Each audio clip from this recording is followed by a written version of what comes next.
एक महत्वाचा असतो तो त्या ठिकाणी नियमित होत असतो. दुसरा मुद्दा असा आहे की राज्यामध्ये खऱ्या प्रकरणामध्ये रोज नवीन नवीन अपडेट येत आहेत, अधिकाऱ्यांचं सुद्धा नाव येते आणि तुमचा असेल किंवा कविता केंद्राच्या राजीनामा वगैरे होते. तुमच्या पक्षांतर्गत काय जरी तारखेची महिला तुम्ही जे सांगितलं की प्रदेशाध्यक्ष पदाच्या राजीनाम्याची त्याच्या मागणी होती आणि त्यांनी ते उत्तर दिलं बोटाच्या संदर्भात. माझं पण बोट अडकलं. कोणी काय उत्तर द्यावं मला माहित नाही. माझं बोट लोकसभेच्या निवडणुकीचा अर्ज भरताना त्याच्या 2 दिवस आधी अलिबागला कशा पद्धतीने ऍडव्होकेट प्रवीण ठाकूर माझ्या जिल्ह्यातील एक नामांकित सिनियर वकील आहे, ते मधुशेठ ठाकूर म्हणून आमचे माजी आमदार होते, त्यांची समाधी आहे, त्यांच्या गावाच्या समाधीला दर्शन घ्यायला गेलो तेवढा ते प्रवीण ठाकूर मला भेटायला आले. मग प्रवीण ठाकूरांनी कबूल केले की ते माझ्या समोरचे उमेदवार आनंद गीतेचे काम करत होते, पण कौटुंबिक नात्याने भेटायला आले. त्यांना भेटून मी निघाले असताना त्यांनी दरवाजा लावला. त्यावेळेला माझ्या इथे जखम झाली, तिथेच तोंडीच्या हॉस्पिटलमध्ये जाऊन 5 मला स्टॅपलनी टाके मारले. ते नंतर मी दिल्लीत आलो होतो त्यावेळेला सुद्धा होतं. आपण जर का माझ्या दिल्लीमध्ये आल्यानंतर बघितलं असेल ते होतं. आता याचा अर्थ कोण कुठे लावणार असेल तर दुर्दैव आहे, याच्यापेक्षा काय म्हणू. पण केली, मी गुन्हे दाखल केलेत. त्याच्यामुळे एक भाग आहे. दुसरी बाब असा आहे की दुसरा माफ केलेला सुद्धा जो नाहीच आहे तो पण आला. त्याच्यामुळे एक माननीय मुख्यमंत्री महोदयांनी एसआयटी स्थापन केले. एक सातपुते ज्येष्ठ IPS अधिकारी त्याच्या प्रमुख आहेत. त्यांनी त्याची व्याप्ती वाढवलेली आहे. सखोलपणाने तपास करण्याचं मुख्यमंत्र्यांनी काल सभागृहामध्ये आश्वासन केलेलं आहे. आज मुख्यमंत्री त्याच्यावरती निवेदन करणार आहेत. राष्ट्रवादी काँग्रेस पक्षाचा अध्यक्ष म्हणून, खासदार म्हणून माझी सुद्धा मागणी स्पष्टपणाची आहे की याचा सखोल तपास व्हावा.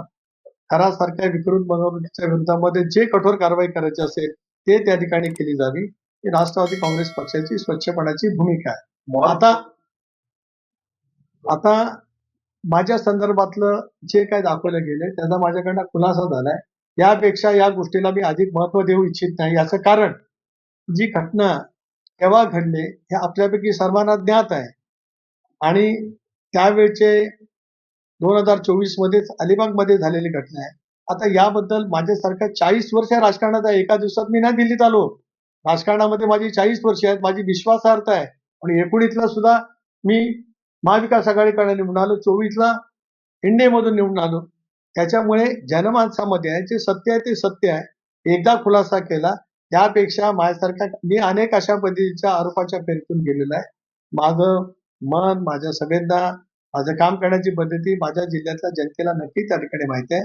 पण यापेक्षा याच्यावरती बोलण्यासारखं काही शिल्लक राहिलं आहे आणि या संदर्भातला खुलासा केला गेलेला आहे. या संदर्भातला ज्यांनी कोणी आरोप केले त्यांच्यावरती वेगवेगळ्या पोलीस स्टेशनमध्ये आम्ही गुन्हे त्या ठिकाणी दाखल करतो आहोत. पुन्हा एकदा मी सांगतो की माननीय मुख्यमंत्री महोदयांनी राज्याचे गृहमंत्री म्हणून SIT स्थापन केली. अधिक खोलवरपणाने या संदर्भातला तपास करावा. जे कोण दोषी आढळतील त्या सर्वांच्या वरती कारवाई करावी. खरासारख्या विकृत बनवणुकीवरती सुद्धा कायद्यामध्ये जी तरतूद असेल त्या तरतुदीप्रमाणे त्याप्रमाणे कठोर कारवाई लवकरात लवकर व्हावी अशी अशी अशी अशी माझी मागणी. तुमच्यासमोर कधी झाल्यात का? तुमच्यासमोर अशा पद्धतीच्या कधी पूजा झाल्यात का? कारण अनेक मंत्री दिसत आहेत की जे पूजा करताना दिसत आहेत. तुमच्यासमोर अशा कधी पूजा झाल्यात का? तुम्ही तुमचे फोटो आहेत म्हणून हा प्रश्न आहे. कधी तुम्ही अशी पूजा केली आहे का? नाही, बघा आपण सुद्धा राजधानीचे पत्रकार आहात आणि आपण सर्वजण एक आध्यात्मिक विचाराचे आहोत आणि मी श्रद्धा मानणार आहे पण मी अंधश्रद्धा नक्की नाही. अनेक वेळेला आपण आमच्याकडे गणपती येतात, गणपतीच्या निमित्ताने पूजा असतात, महाशिवरात्रीला जात असतो, तर रामनवमीच्या निमित्ताने अनेक मंदिरामध्ये माझ्या गाठी वर्षानुवर्ष होत असतात. त्याच्यामुळे कुठे मंदिरामध्ये जाणं म्हणजे काहीतरी तुम्ही दोष करणं असं नाही. मी पुन्हा एकदा वारंवार आपल्याला सांगू इच्छितोय पूर्णपणाने की या प्रकरणाची सखोल चौकशी केली जावी आणि त्या सखोल चौकशीतून सर्व काही सत्य राज्यातील नव्हे तर देशाच्या जनतेपुढे माननीय मुख्यमंत्री महोदयांनी लवकरात लवकर आणावं आणि कठोर कारवाई करावी एवढंच माझी या विषयावर मला आपल्याला सांगायचं.